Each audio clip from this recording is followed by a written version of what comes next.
History buries its most dangerous truths in the one place no one thinks to look, in plain sight. The New Mexico Territory, 1881, where the line between salvation and damnation wasn't drawn by God, but by those who claimed his authority on earth. A black man has no business interfering with church matters. Some lines aren't meant to be crossed.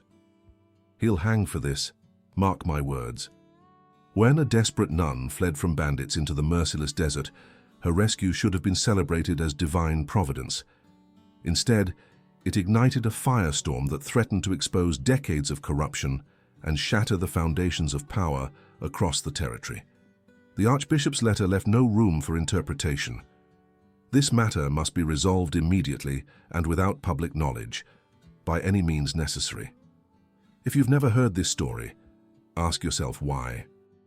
Some histories aren't just forgotten, they're deliberately erased, not because they're false, but because they're powerful enough to change everything we believe about faith, justice, and who decides what's righteous in the eyes of God.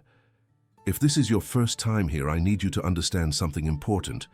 I'm not just telling stories on the Black Rancher channel. I'm restoring truth that was deliberately buried. These aren't just tales. They're missing pieces of American history that deserve to be remembered. Hit subscribe now and ring that bell, because what you're about to witness will transform how you see the American frontier forever. And I promise you this: what happens in the final chapter will shake you to your core. The ending of this story was so threatening to the established order that they spent decades ensuring it would never be told. Now let's ride into Chapter 1 of a truth they never wanted you to know. New Mexico Territory, June 1881. Blood stained the sand crimson as Elijah Washington tracked the desperate trail across the desert floor. At 35, his keen eyes missed nothing, not the irregular footprints revealing a woman's growing exhaustion, nor the 3 sets of hoofprints following her with deadly purpose. The merciless midday sun beat down as Elijah guided his chestnut stallion, Samson, over the rocky ridge. $800 from his horse sale weighed heavy in his saddlebag, money that represented survival for his modest Horizon ranch, money that would mean nothing if he ignored what was happening before him. Through his field glasses, he spotted her, a figure in black staggering across the baking sand. A nun, her habit torn and filthy, moving with the desperation of hunted prey. Behind her, 3 riders appeared on the horizon, gaining ground with every passing minute. Elijah's jaw tightened. A black rancher involving himself in whatever this was meant trouble, the kind that could cost him everything he'd built since purchasing those 500 acres of unwanted land that he'd transformed into one of the territory's finest horse breeding operations. But some choices define a man's soul. He spurred Samson forward, descending toward the desert floor as the nun collapsed to her knees in exhaustion. She looked up at his approach, terror replacing hope in her eyes as she scrambled backward. "Sister," Elijah called, keeping his voice steady as he dismounted. "Those men behind you, they mean you harm?" She glanced over her shoulder, then back at him, desperation overcoming fear. "Please," she managed, her voice raw from thirst. "They killed Father Dominic. They'll kill me too." Without hesitation, Elijah helped her to her feet. "I'm Elijah Washington. My ranch is nearby." "Sister Maria Josephine," she whispered, her body trembling beneath his steady hands. The sound of approaching horses grew louder as Elijah lifted her onto Samson and mounted behind her. "Hold tight," he instructed, turning toward a hidden canyon few knew existed. "We'll outrun them." Gunshots cracked behind them as they galloped away, bullets kicking up sand around them. Sister Maria Josephine flinched against him, her hands clutching the saddle horn with white-knuckled terror. "Just bandits," he assured her, though they both knew this was a lie. A black man helping a white nun meant consequences, deadly ones, regardless of his intentions. The canyon walls rose around them, sheltering them momentarily from pursuit. But as Elijah guided them toward his land, the weight of his decision settled over him like a shadow. This wasn't just a rescue. This was the beginning of something that would change everything. "We're almost safe," Elijah promised as his Horizon ranch came into view. The modest adobe house, barn, and outbuildings that represented everything he'd fought to build since emancipation. But safety, he would soon discover, was nothing but an illusion in a world where power valued self-preservation above all else, even God's own truth. "She's safer here for now," Dr. James Hayes said quietly as he finished bandaging the nun's bullet-grazed arm. The elderly physician was one of the few men in the territory who treated everyone with equal care, regardless of skin color. "But Elijah, do you understand what you've done by bringing her here?" Elijah's jaw tightened.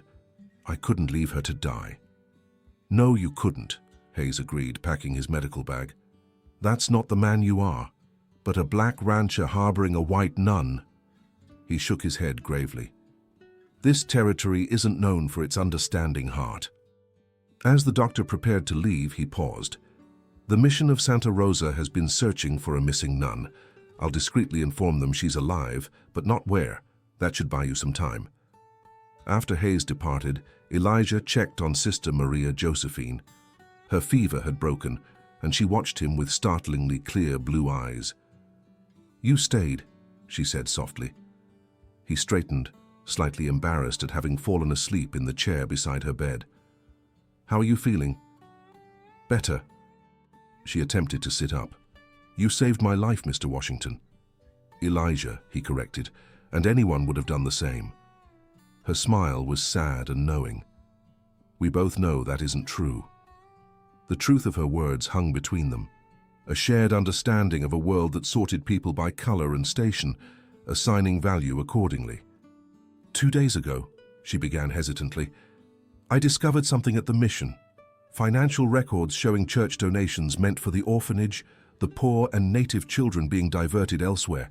Thousands of dollars." Her hands trembled slightly. "Father Dominic and I were taking evidence to the diocese when we were attacked." "By bandits?" Elijah questioned. "By men hired to silence us," she corrected, meeting his gaze directly. "Men working for Father Thomas and certain business interests in Santa Rosa."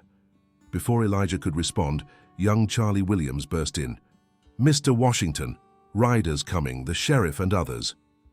Outside, Elijah watched as Sheriff Davis approached, accompanied by Father Thomas and 2 deputies.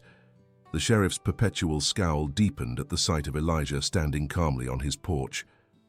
"We're looking for a missing nun, Washington," Davis announced without preamble. "Word is you might have found her. Dr. Hayes mentioned he treated a woman suffering from heat exposure here yesterday," Elijah acknowledged carefully. "She's resting now." "We'll take her back with us," the sheriff declared, starting toward the house. Elijah stepped in front of him. "Dr. Hayes was clear that she shouldn't be moved yet. Her condition is delicate." The sheriff's hand moved to his gun. "Are you refusing to cooperate with the law, Washington?" Father Thomas intervened, placing a restraining hand on the sheriff's arm. "That seems reasonable, Sheriff. Sister Maria Josephine's health must come first." His smile never reached his cold eyes. "We wouldn't want to cause her additional suffering." As the men prepared to leave, Father Thomas lingered. "Mr. Washington, I understand you were simply being a good Samaritan," he said softly. "But you must realize how inappropriate this situation appears. A black man housing a white nun on an isolated ranch." He shook his head with theatrical concern. "Your reputation, your safety, could be at risk." "I appreciate your concern, Father," Elijah replied evenly. "But I answered to a higher authority when I found someone in need." The priest's expression hardened momentarily. "Indeed, we all answer to God in the end." He lowered his voice to a near whisper. "Sister Maria Josephine has been unwell, mentally, suffering delusions. Whatever she may have told you, she's been mostly unconscious," Elijah replied, revealing nothing, hardly in a state to talk. "Good, good." Father Thomas patted Elijah's arm condescendingly. "We'll return this afternoon with the doctor's approval for transport." As the riders departed, Elijah returned to find Sister Maria Josephine standing by the window watching. "You didn't tell them," she said quietly. "No," he confirmed, "but they're coming back." "Father Thomas claims it was Apache raiders who attacked your wagon." He paused. "He also suggested you might be unwell, suffering delusions." A bitter laugh escaped her. "Of course he did. That would be convenient, wouldn't it? The hysterical nun whose accusations can't be trusted. She turned to face him fully. I am not delusional, Elijah. Father Dominic and I uncovered evidence that Father Thomas and prominent businessmen have been embezzling church funds for years. Money meant for the orphanage for the poor, all diverted to private mining interests. And you have proof? Hidden in a place only I know, she confirmed. Documents, ledgers, letters, enough to prove everything.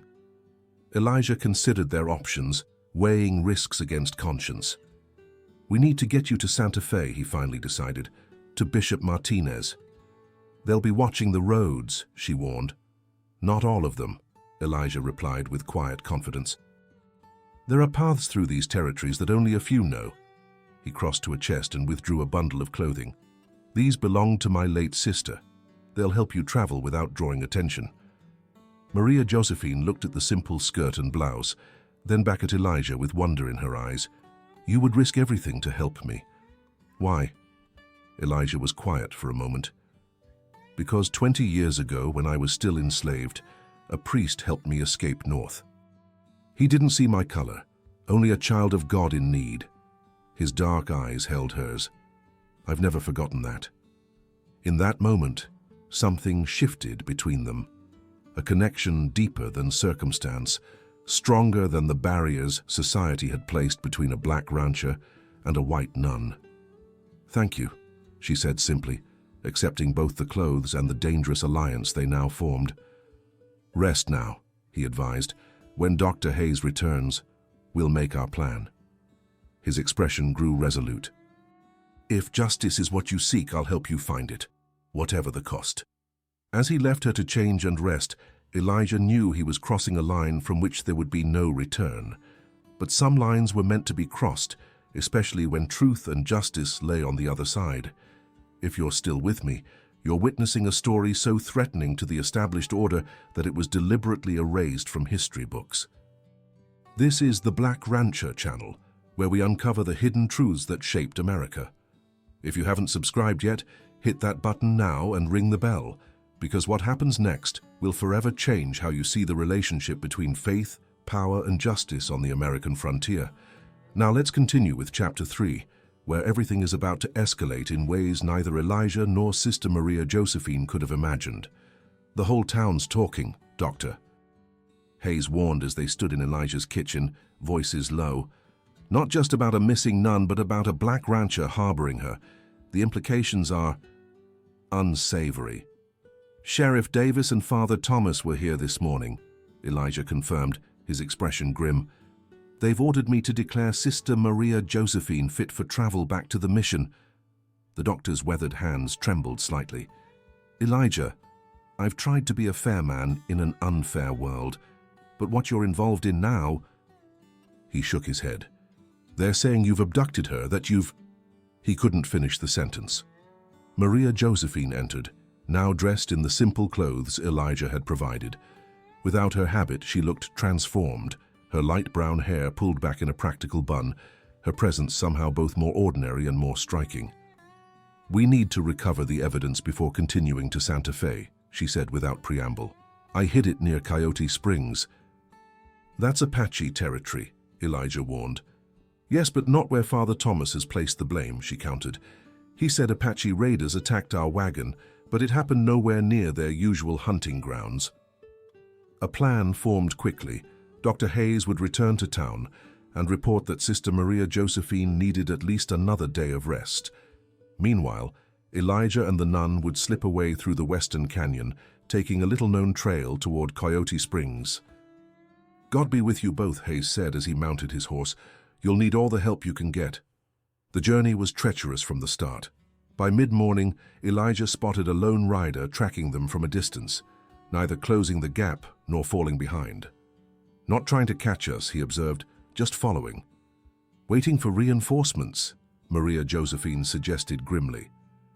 They reached Coyote Springs after noon, a small oasis of greenery in the barren landscape. Maria Josephine quickly retrieved an oilskin package from behind a distinctive formation of red rocks. She checked its contents, several folded documents and a small leather-bound ledger, before securing it inside her blouse. "We have what we came for," she said with evident relief. The crack of a rifle shot shattered the moment, the bullet striking inches from Elijah's head. They dove for cover behind the rocks as more shots followed. "Circle around to the north," a voice called from the ridge above. "Cut them off." Elijah peered around the boulder, counting at least 3 shooters, local men he recognized from Santa Rosa, known associates of the sheriff. "I'll draw their fire," he decided. "When they focus on me, make a run for the horses." "No," Maria Josephine grabbed his arm. "That's too dangerous." "The evidence needs to reach Santa Fe," he insisted, his expression resolute. "This is bigger than either of us now." Before she could protest further, Elijah fired 2 covering shots and sprinted to another position, drawing all gunfire toward himself. Maria Josephine seized the opportunity, dashing toward the horses. She reached them, quickly untying their reins. "Now!" she called, guiding Elijah's stallion toward his position. Together they galloped toward a western ravine, bullets kicking up dust around them. As they raced through the narrow passage, Maria Josephine suddenly cried out, pitching forward as blood bloomed across her shoulder. "Hold on," Elijah urged, steadying her with one arm while guiding the horses with the other. Ahead lay their only hope of sanctuary, the abandoned ruins of Mision San Miguel de Socorro.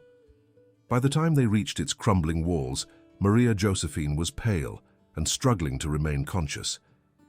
Inside the roofless chapel, Elijah examined her wound. A bullet had torn through her upper shoulder. Using strips from his own shirt, he bandaged it as best he could. "The package," she whispered, her voice weak. "Make sure it's safe." As twilight deepened, Maria Josephine revealed the full scope of what they carried. The ledger contains more than just evidence of embezzlement. It has names, powerful men across the territory who've been using the church to launder money from illegal operations. Mining claims stolen from Mexican and native families, opium smuggling, even human trafficking. Elijah's expression darkened. "How deep does this go?" "All the way to Santa Fe," she admitted. "Bishop Martinez is the only senior church official I trust completely." The sound of approaching horses interrupted them, but not from the direction of their pursuers. From the shadows emerged Dr. Hayes, accompanied by 2 Pueblo Indian guides. "Elijah, thank God we found you," the doctor exclaimed. "Miguel guessed your likely route and sent word to me." As Dr. Hayes tended to Maria Josephine's wound, his Pueblo companions reported that 7 men were preparing to move in after dark, and reinforcements were on the way from Santa Rosa. "The mission at Pecos is 3 hours' ride north," Hayes suggested. "Father Garcia there will shelter you without question." "No," Maria Josephine interjected weakly. "Santa Fe. The evidence." "Sister," Hayes said gently, "you're in no condition to travel that far tonight.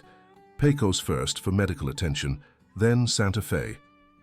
A daring plan emerged. The Pueblo guides would create a diversion, drawing away the sheriff's men. Meanwhile, Dr. Hayes would guide Elijah and Maria Josephine along a little-known northern trail.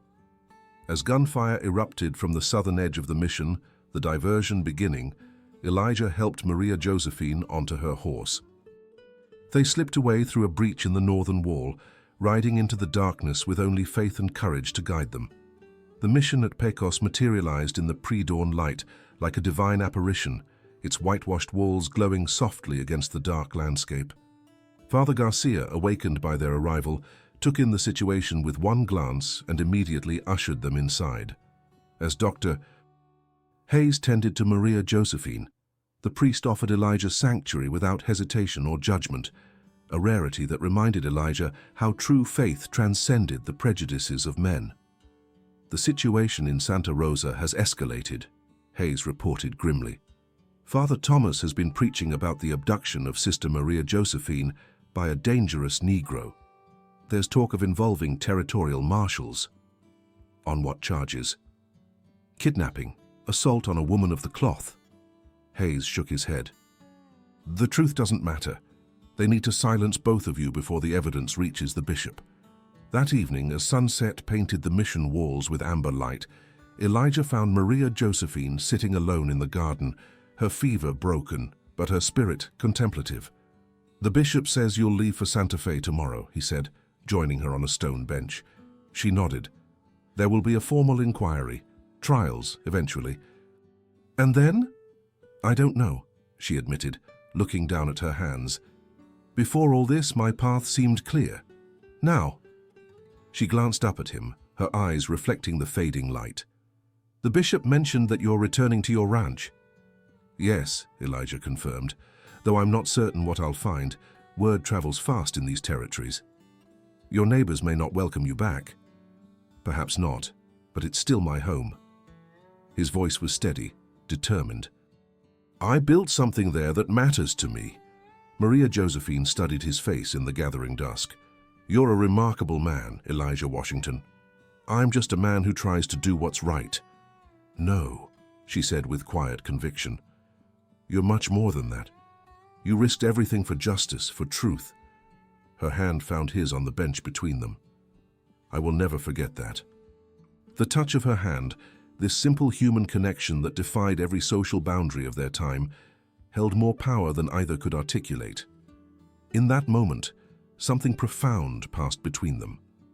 An understanding that transcended words, a bond forged through shared danger and unwavering principle. Morning arrived with a sense of finality. Bishop Martinez had come personally with an armed escort, ready to transport Maria Josephine and the evidence to Santa Fe. She approached Elijah as he prepared for his own journey home, her strength visibly returning with each passing hour. "Before you go," she said, placing a small wooden cross on a simple cord in his palm. "It was Father Dominic's. He would want you to have it." Elijah accepted it reverently, feeling the weight of its significance. "Elijah," she continued, her voice growing stronger with purpose, "what happened between us, the journey we shared, it's made me question everything about my understanding of God's plan." He waited, sensing there was more she needed to say. "You showed me that true Christianity isn't about buildings or hierarchies, or even habits and rituals. It's about courage, compassion, justice." Her blue eyes held his steadily.